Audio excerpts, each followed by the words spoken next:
पुंडलीकवरदा हरिविठ्ठल श्री ज्ञानदेव तुकाराम सद्गुरु समर्थ त्र्यंबकानंद महाराज की जय। माऊली ज्ञानेश्वर महाराज की जय। जगद्गुरु तुकाराम महाराज की जय। श्री गुरुदेव दत्त। श्री तुकाराम महाराजांची गाथा, अभंग क्रमांक 232। दिली हाक मने नव्हते जतन, वेगळाले गुण धाव घेती। काम क्रोध मद मत्सर अहंकार, निंदा हिंसा फार माया तृष्णा। इंद्रियांचे भार फिरतील चोर, खाणे घ्यावया घर फोडू पाहे। माझा येथे काही न चले पराक्रम, आहे त्याचे वर्म तुझे हाती। तुका म्हणे आता करीतो उपाय, जेणे तुझे पाय आतुडती। 5 चरणाचा अभंग आहे।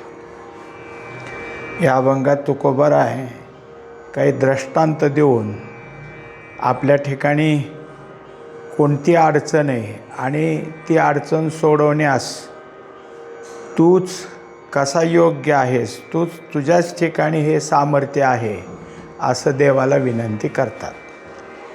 आता त्यामध्ये सांगितलं की दिली हाक म्हणजे भगवंता तुला हाक दिली, तुला हाक मारली। कशा करतात? मने नव्हते जतन, माझं मन परमार्थासंबंधी कोणत्याही गोष्टीचं रक्षण करण्यास, जतन करण्यास योग्य नाही। मन कमी पडतं आहे, मनाच्या ठिकाणी दुर्बलता आहे।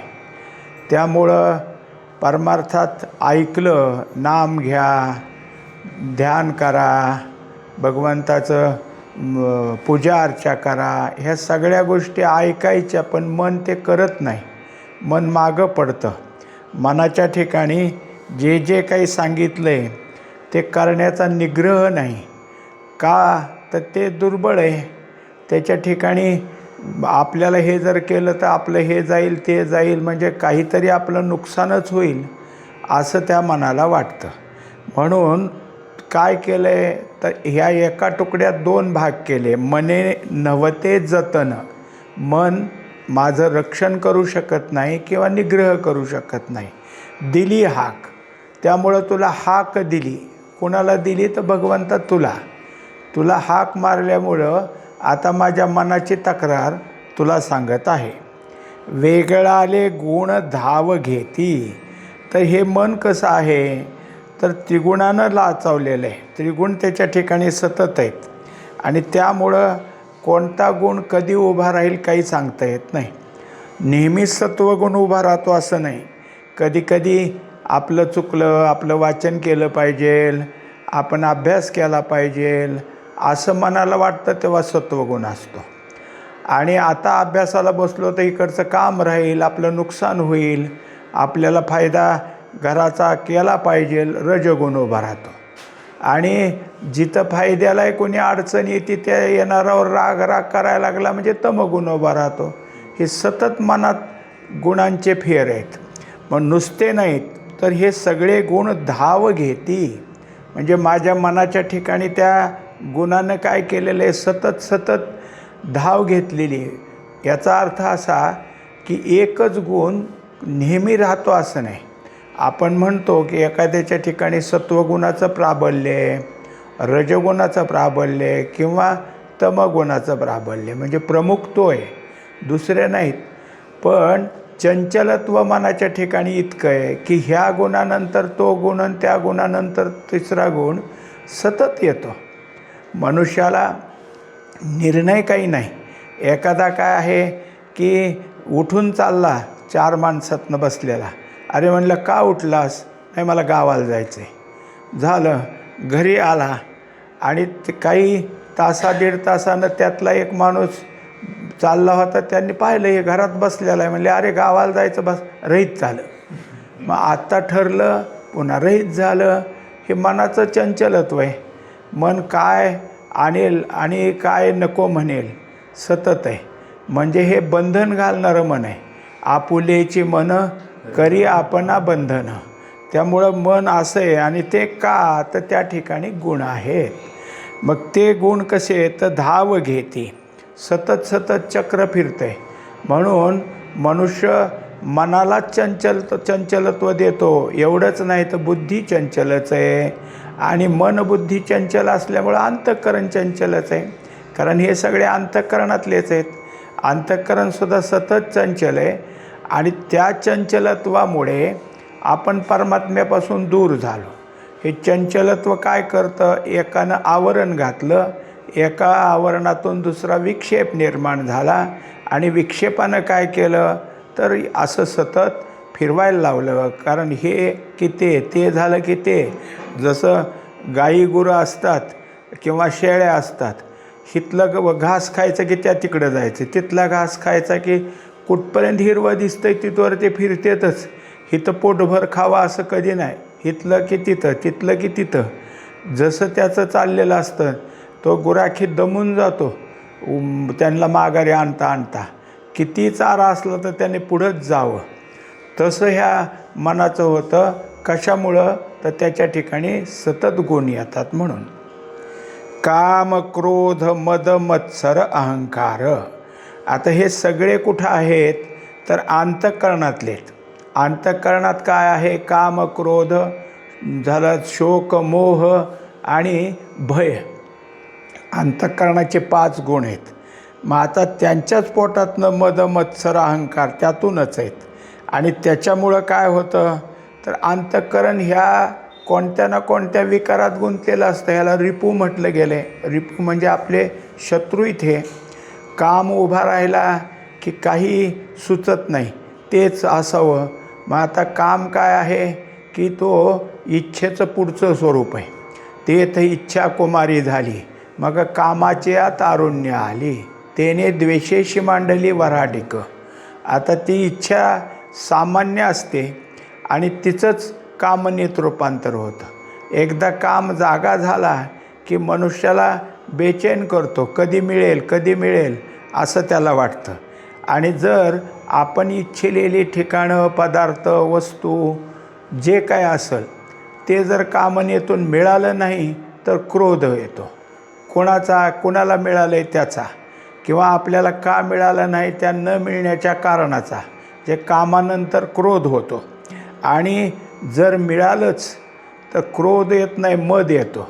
म्हणजे आपण बघा, कुणाला मिळालं आहे का, मलाच मिळालं आहे का नाही, मग मीच कसा आहे, मी सगळ्यापेक्षा जास्त झालो, मी हुशार आहे, मी मिळवण्यात चतुराई केली, हा मद असतो.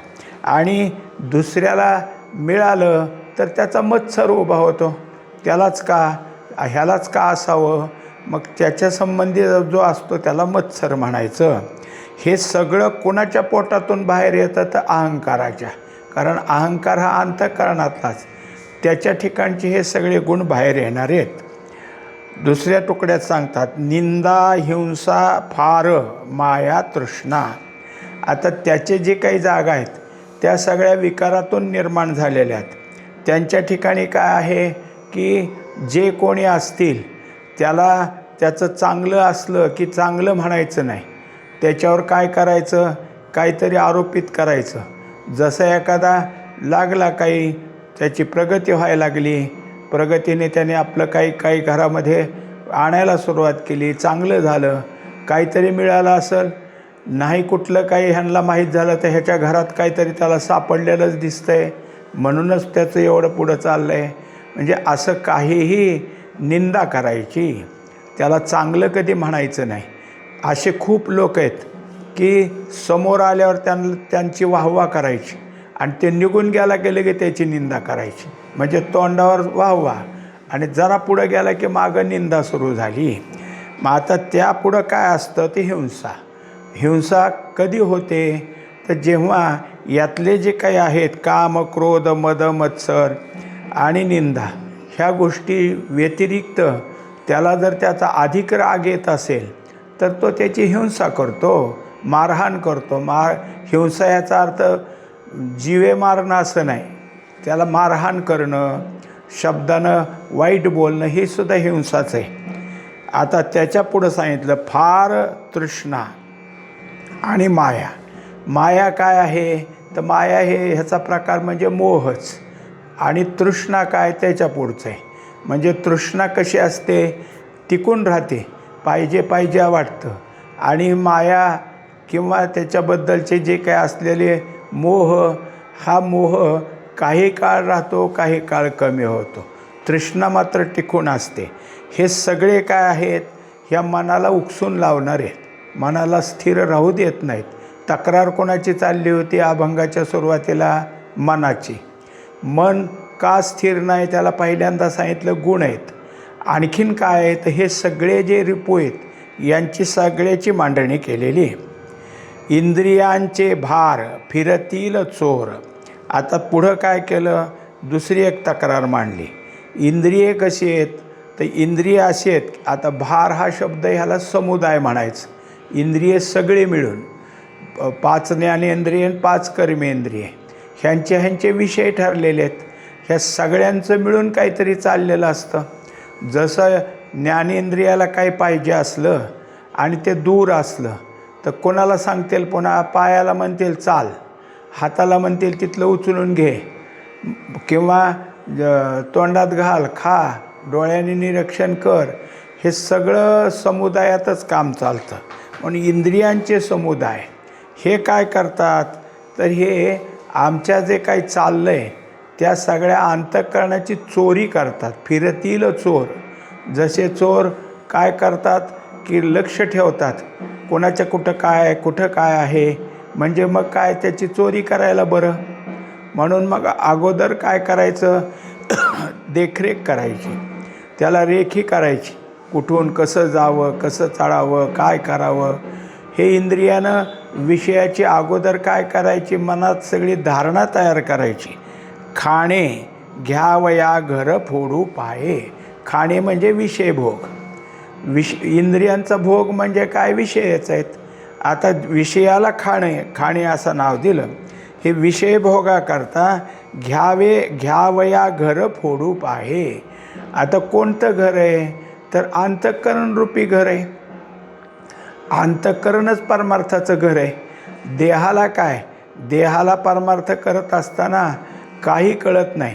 हाताला कळतं का आपण देवाला ताम्हनात घेतलं आहे, पाणी घातलं आहे, हाताला कुठं कळतं आहे. हे देव आहेत, आपण देवाची पूजा करतो, हे कोणाला कळतं, अंतःकरणाला कळतं. अंतःकरणाच्या ठिकाणी कशाला महत्त्व द्यावं, कशाला महत्त्व देऊ नये, हे म्हणून त्याला घर म्हटलं. आणि हे घर फोडणारी इंद्रिय आहेत.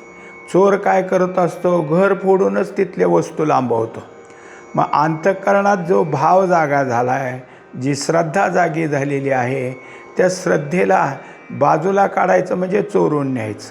मग काय करायचं तर त्यांनी सांगायचं की पहा, तुम्ही हे सगळ्यांचं ऐकलं आणि मनाला सांगता की परमार्थ कर म्हणून देवाला हाक मारताय, पण इतके हे बिलिंदर आहेत इंद्रिये, त्यांची कसं आहे तर सांगतात परमार्थाकडे किती लोक आहेत, अगदी थोडे. विषयाकडे किती लोक आहेत म्हणले कितीतरी.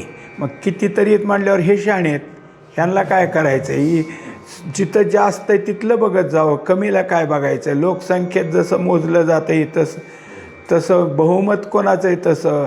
मग सगळे विषयाकडे धावतात आणि विषय नको म्हणणारे किती थोडे आहेत, कशाला लागतं ह्यांच्या मागं. हे असं इंद्रिय त्याच्या खाण्यासाठी घरफोडीला असं करतात. मग मनाची भावना अशीच बदलायची, बुद्धीची भावना अशीच बदलायची, चित्तात सुद्धा विषयाचंच चिंतन घालवायचं. अशा तऱ्हेची ही सगळी मांडणी त्यांनी केलेली आहे. माझा येथे काही न चले पराक्रम.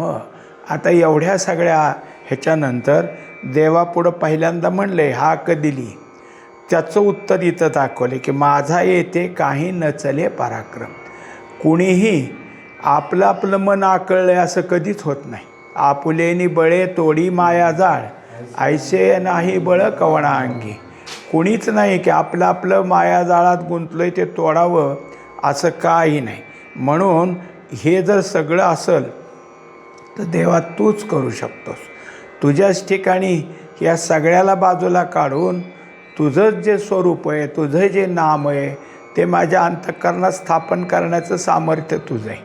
मनुष्याला आत्तापर्यंत आपण बघितलं आहे, काहीतरी कारणानं कशाच तरी आजारपण आलं, घरात कोणाचं काहीतरी झालं, म्हणजे जसं तो मनुष्य भेतो आणि भेणे काय करतो, देवाला शरण जातो.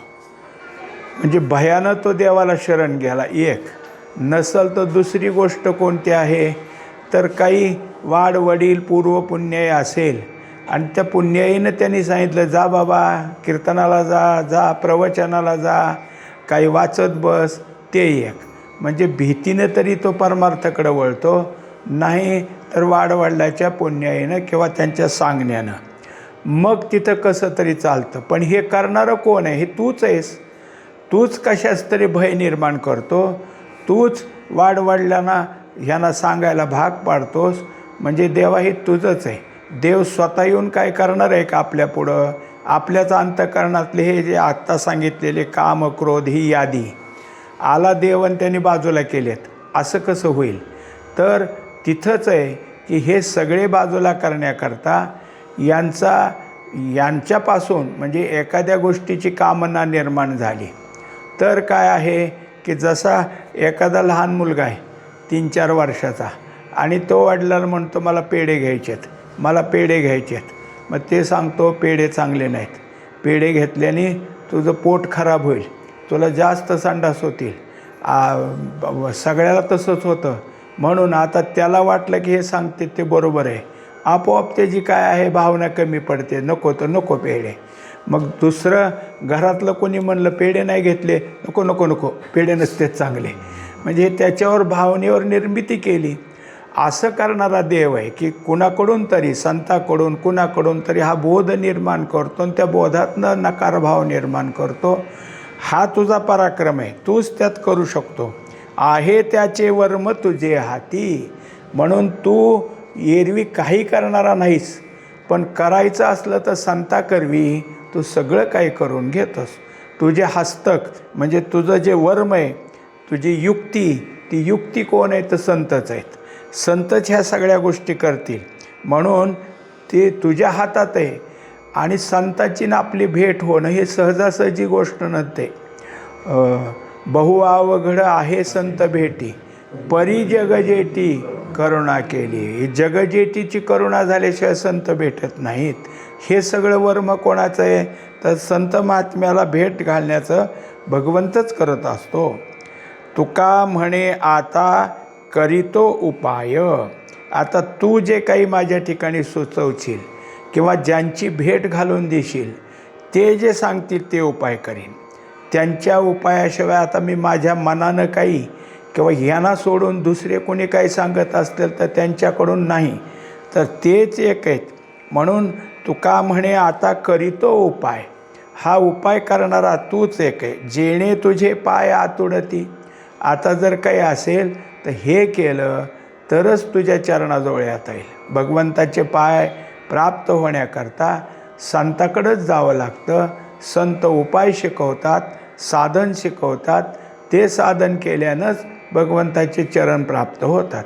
हे सगळं आता तू सांगशील तसं. कुणाकडून सांगशील? कोण्या तरी संताची भेट घालून.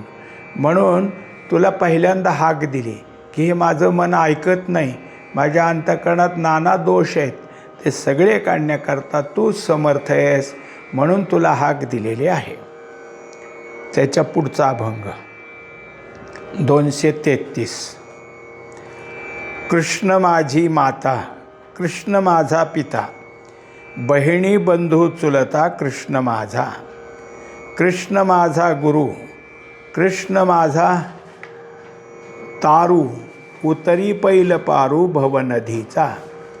कृष्ण माझे मन, कृष्ण माझे जन, सोयरा सज्जन कृष्ण माझा. तुका म्हणे माझा श्रीकृष्ण विसावा, वाटे न करावा परता जीवा. तुकोबारायानं हा अभंग देत असताना 4 चरणाचा अभंग आहे, पण अशी एक बाजू समोर केली सगळ्यांच्या की मी विठ्ठल भक्त आहे असं नाही, मला विठ्ठलच कृष्ण आहे, विठ्ठलच राम आहे, हे पूर्ण ज्ञान आहे. म्हणून मी विठ्ठल विठ्ठल सांगत असलं तरी कृष्ण मला दुसरा कोणी नाही. कृष्ण काय आहे की तो आणि विठ्ठल वेगळे नाहीत. म्हणून काय केलं तर कृष्ण माझी माता. आता हे का म्हणावं लागलं? कारण विठ्ठलाचं स्वरूप ही ध्यानमूर्ती. विठ्ठलानं काय केलं, कटेवर हात दिले पण डोळे झाकून घेतलेत. योग रूप आहे ते. पण कृष्ण कसा आहे, कृष्णाने सगळ्याला ज्ञान शिकवले. कृष्ण ज्ञानासाठी अनेक गोष्टी केलेल्या आहेत. भगवद्गीता सांगितली, उद्धवाला भागवत सांगितलं, म्हणजे अनेक गोष्टी केल्यात. याच्याशिवाय आणखीन आहे. हे सगळं कृष्णाने केलं. म्हणून आता मग काय करावं, तर जे जे मला ज्ञान प्राप्त करून घ्यायचे ते प्राप्त करून घेणारे कोण असतात, तर देणारे श्रीगुरूच असतात. पण श्रीगुरू काय आहेत, तर अनेक नात्यातलं नातं आहे. मग श्रीगुरूला जसं तुम्ही संत माय बाप, म्हणजे त्यांना काय काय म्हणलं आपण, मायन बाप, तसं इथं तू माझी माता आणि तू माझा पिता. माझ्या ठिकाणी ज्ञानाला जन्म घालणारा माता तूच आणि दिलेलं ज्ञान सांभाळण्याकरता रक्षण करणारा पिता तूच. हे सगळं झालं तर बहीण बंधू चुलता कृष्ण माझा. आता मोठी बहीण असली, मोठा भाऊ असला, म्हणजे तो काय करतो, आपल्या लहान भावाचं सांभाळ करतो. तसं तू आहेस. चुलता तूच आहेस. म्हणून मग जेवढी नातीत की जी जवळीकीची आहेत, जवळची नातीत, ते सगळं तूच आहेस. एक दाखवलं होतं ह्याच्यावर पेपरला की एक काय असतो माणूस त्याच्या बायकोला खूप मारतो. आता ते मारता मारता ती खाली पडलेली असते आणि ह्या खाली पडली तरी खाली बसून तिला तोंडात पाठीत मारत असतो. आणि एक साधारण 4-5 वर्षाचं लेकरू असतं त्याचं, ते रडतं, मारू नका म्हणून ओरडतं. शेवटी काय करतं, त्याला केस असतात, त्या बापाला त्याच्या हे झालेलं भांग पाडलेला केस जास्त, असं दोन्ही केस धरतं आवळून आणि खेचून वळतं मागं, की त्याला ती मारायचं सोडून देऊन केस सोडून घ्यायचं दुःख होतं. इतकं केस त्याने वाढलेले असतात की त्याला वेदना सहन होत नाहीत. आणि शेवटी त्याला वडून माघारी पाडतो खाली असं आणि छातीवर बसतो त्याच्या, ते लहान बाळच, आणि दाबून धरतं त्याला. मग तोवर आई पळून जाते. म्हणजे आईला वाचवण्याकरता एवढ्याशा बाळाने त्याला कुठं हात धरले तर ते पाडून देईल म्हणून बरोबर त्याचे केस पकडले आणि केस पकडून त्याला काय केलं, मागं पाडलं. आणि केस वाढल्यावर दुःख होतंच कोणालाय. त्याला बरोबर त्याला कमी केली त्याचं जे राग होता आणि त्यावर ते पळून गेले. आता परत पळत जाऊन मारण्यापेक्षा कोणाच्या तरी आश्रयाला गेली. म्हणजे हे जसं त्या एका बाळाने केलं तसं कुठल्याही संकटात, कुठल्याही मदतीत ही सगळी नातीत. त्याच्याकरता काय केलं, बहीण घेतली, बंधू घेतला, चुलता घेतला. आता पुढं सांगितलं कृष्ण माझा गुरु. आता हे मुख्यत्व आहे. कारण भगवंताने आत्तापर्यंत जर काही केलं असेल तर त्यांच्या अगोदरच्या वयात देवपणच दाखवलं. पांडवाला रक्षण करण्याकरता देवत्वाच्याच गोष्टी केल्या. कुठं त्या लाक्षागृहात त्यांनी आता जाळायचं ठरवलं कौरवाने, त्यांनी त्या आतनं भुयार पाडलं आणि त्या भुयारातनं तिकडं पाठवले आणि 6 जण नेमके मुसाफिर प्रवासी तिथं आणले. आता ह्याला वाटलं मेले हे 6 जण, पण ते त्या भुयारातनं निघून गेले. ते कुठं कसं मदत करायची ती केली. ते काय देव पण आहे. पण जेव्हा भगवद्गीता सांगायची वेळ आली तेव्हा गुरु पण आहे. म्हणून तूच श्री गुरु आहेस. तूच माझा काय आहे, पलीकडं मला या भवनदीतनं तारून नेशील असा तारू आहेस. उतरी पैल पारू भवनदीचा. तेव्हा ही भवनदी स्वतःच्या अंगानं पोहून जाईन असं कोणाकडंच नसतं. संसार सिंधू बहुदुस्तर उल्लंघविता नुल्लंघवे पार. पलीकडं जाणं शक्य नाही. मग ह्याला जर कोण असेल तर तारू म्हणजे नाव. तूच नाव आहेस. नावेत बसलं की कसली नदी असू द्या, कारण बसणाराला काळजी नसते, नावाड्याला काळजी असते की कुठून कशी नाव न्यावी पलीकडं. त्यामुळं तुझी नाव आणि तू नावाडे असल्यावर ही भवनदी मला पार होईल किंवा पार करण्यास तूच मदत करशील. कृष्ण माझे मन. आता काय आहे, बाह्य अंग दाखवली, सगळं दाखवत पुन्हा अत्यंत तुमच्या आमच्या उद्धाराला जवळचं कोण असेल तर श्रीगुरू असतात. मग श्रीगुरू मुख्य काय करतात, जसं आई वडील खायला प्यायला घालतात, बहीण भाऊ रक्षण करतात, काही सांभाळ करतात, तसं श्रीगुरू काय करतात तर ज्ञान देतात. ज्ञानातून भगवं नदी कशी तरून जायचं ते शिकवतात. पण हे सगळं करताना लागतं ते मन. म्हण कृष्ण माझे मन, तूच माझं मन हो. कारण या मनाला स्वतः काही सुचायचं नाही. तो माझ्या मनाच्या ठिकाणी आला तर सगळं योग्य होईल. कृष्ण माझे जन. आणि आता हे दोन गोष्टीत तुकोबाराय जेव्हा तक्रार करतात एका अभंगात, तेव्हा ह्या दोघांचंच सांगतात की रात्रंदिवस आम्हा युद्धाचा प्रसंग. आंतरबाह्य कोण, जन आणि मन, हे दोन्ही विरोधक आहेत, मन आणि जन. तर तूच तो स्वरूप हो. जन हे तूच स्वरूप हो म्हणजे विरोध व्हायचा नाही. मन हे तूच स्वरूप, तुझं स्वरूप असू दे म्हणजे व्हायचं नाही. सोयरा सज्जन कृष्ण माझा. एकंदरीत जे काही माझं जिथं जिथं असेल तिथं सोय करणारा तोच. इतकंच नाही तर सज्जन म्हणजे जे लागतं ते ज्याच्या अंतःकरणात योग्य उपाय, योग्य रक्षणाचे कार्य ज्याच्या अंतःकरणात सुचतं त्याला सज्जन म्हणावं. सज्जन हा काय असतो, दुसऱ्याच्या सुखाला, दुसऱ्याला सुख कसं प्राप्त होईल याचा विचार करणार आहे. आणि दुसऱ्याला सुख देण्याकरता स्वतःला थोडा त्रास पडला तरी तो विचार करत नाही, असा सज्जन असतो. सगळं तूच आहेस माझा. तुका म्हणे माझा श्रीकृष्ण विसावा. एकंदरीत जे काही असतं, आता कुठेही पहा की दुःख झालं म्हणजे आई वडीलच आठवतात. माणसाला सध्या नसले तरी तो आई ग म्हणतो किंवा वडिलाचं तरी नाव घेतो. असल्यावर त्यांच्याचकडं जातो, मला असं झालं, मला तसं झालं सांगायला. दुसरं कोण आहे, बहीण भाऊ चुलता, त्यांच्याकडे एक जातो. म्हणून सगळे जे काही तुझ नातेवाईक आहेत, तूच माझा सोयरा आहे. म्हणून विसाव्याचं ठिकाण तू आहेस. तुझ्या ठिकाणीच मला विसावा मिळेल. विसावा म्हणजे काय आहे की आपण ह्या संपूर्ण ह्याच्यातून जे श्रम पावलेलं आहे ते श्रम परिहार करण्याची जागा म्हणजे विसावा. तू संसार श्रांताची माऊली आणि तू सावली आहे. आणि त्याच्यामुळं काय आहे की सावली हीच विसाव्याचं ठिकाण असतं. तेव्हा आता वाटे न करावा परता जीवा. एकंदरीत तुला शरण आलो आहे, आता न करावा परता जीवा म्हणजे मला दूर ढकलू नको. जे काही असेल ते असेल. जसं तुकोबाराय म्हणतात, पडोनी राहीन तुझे पायी, उगाच संताची ये पाय. पडोनी राहीन तर ये ठाई, उगाच संताची ये पाय. निष्कारण मी तिथं राहील का, तर तुमच्याजवळ राहिल्याने माझं संरक्षण होईल.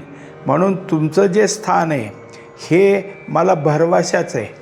मुळात काय असतं, सगळ्यात आपला विश्वास आणि भरवसा कुठं असतो, आई वडील, बहीण भाऊ चुलता ह्याच्यावर आपला भरवसा असतो. जसं आपण व्यावहारिक होतो तसं कोणावर विश्वास ठेवावा न ठेवावा ह्याचा विचार करतो. जोपर्यंत आपण आपल्याला कर्तृत्व आलेलं नाही तोपर्यंत ह्या सगळ्यावर विश्वास ठेवतो. म्हणून तुझ्यावर माझा विश्वास आहे. आता तू मला तुझ्यापासून दूर ढकलू नको, हीच मला काय आहे विनंती माझी तुझ्याजवळ. म्हणून तू सगळं काही माझं असणारा तूच आहेस. पुंडलिक वरदा हरी विठ्ठल श्री ज्ञानदेव तुकाराम.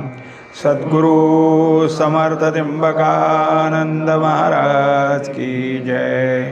माऊली ज्ञानेश्वर महाराज की जय. जगद्गुरु तुकाराम महाराज की जय. श्री गुरुदेव दत्त.